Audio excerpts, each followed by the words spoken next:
So I seem to have developed a problem. I can't stop buying rowing machines. I've now got 4. I've got 2 WaterRowers, a Concept 2 and an Averon, all with a purpose, and I'm looking to add 2 more to kind of make that purpose reality. But for now, what I want to do is make a video about how to attach the monorail to the main part of this WaterRower, because I bought this second hand with no instructions on how to do it. I had to hunt online, and I figured someone out there might be in a similar position. So everything's pre-built for me, so this isn't about how to attach the entire thing, it's just how to put the monorail onto the main part of the unit. Okay, so I've got the monorail with the seat, I have the main head of the machine, and of course I've got this little part, and it's this that stumped me. I was looking at this going, where does this go? So let's get into this.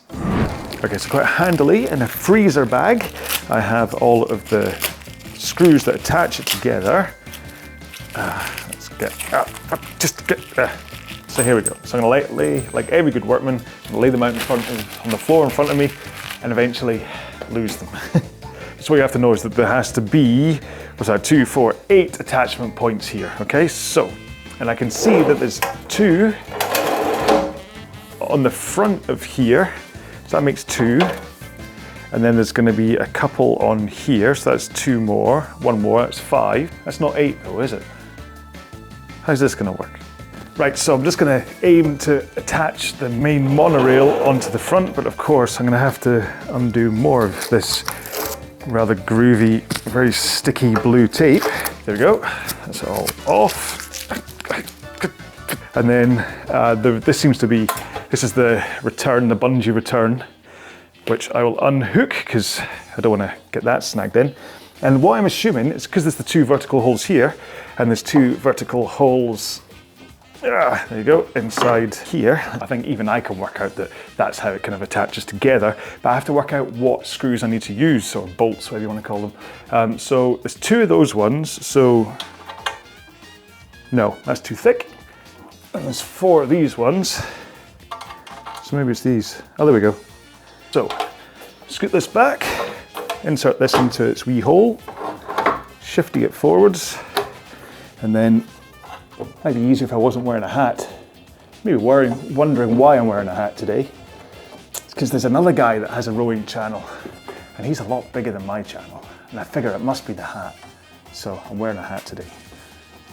It would be funny if this video got hundreds of thousands of views just based on me wearing a hat. And then I can see there's a hole at the front, and looking at the bracket underneath, there's something there as well. So question is, what one would it be?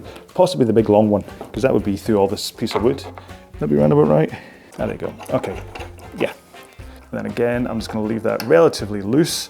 Okay, so that takes care of 3 of my screws. I've still got 4 left.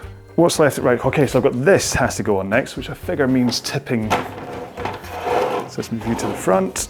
That's going to have no purpose if it goes that way, because it's not, I figure this is going to be some kind of a support. So if I go like that.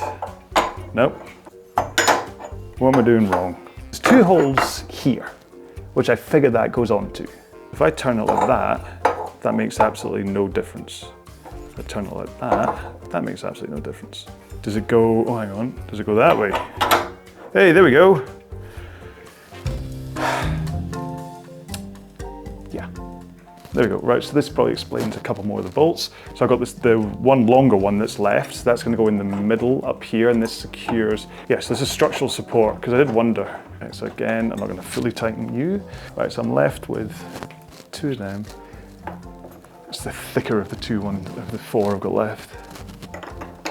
It goes in there. Okay, and then I've got 2 more, which I'm figuring then is gonna go here.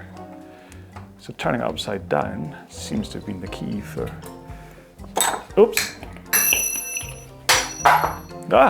And before I go back to tighten the first ones that I put in, I'm just gonna attach the bungee. Okay, found quite a lot of dust under there. So just make sure that this kind of fabric cord thing runs across all of the rollers, the pulley rollers, and then that just clips in there. And that takes care of handle return, the kind of it recoiling on itself, not the seat return.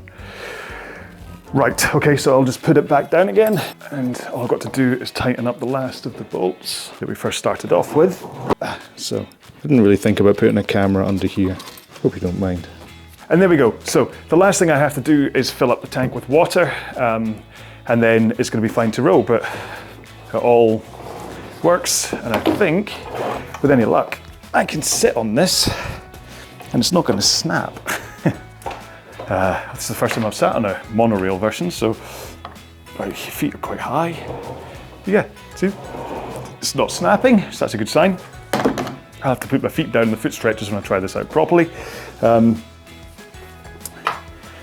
that's it. That's how you attach the monorail section to the main part of your WaterRower if this is the version you're using rather than the dual rail alternative you can get. Okay, so the next thing I'm going to do is attach the smart row pulley to the front of it instead of it being the standard one, and then that's going to allow me to do comparisons between how smart row measures your metrics and how the stock A1 monitor measures your metrics, and I'm hoping that that's going to be quite a revealing video, and then I can start comparing rowing machines after then. All right, so thanks so much for watching this one. Do check out some of the other videos I've got on here, apps, technique, all that stuff, but obviously there's all of the hundreds of RowAlong workouts I've got here, which is actually what this channel is based around. All right, I'm going to go brush my hair because that's the real reason I wore the hat, and I'll see you in the next video. Bye-bye.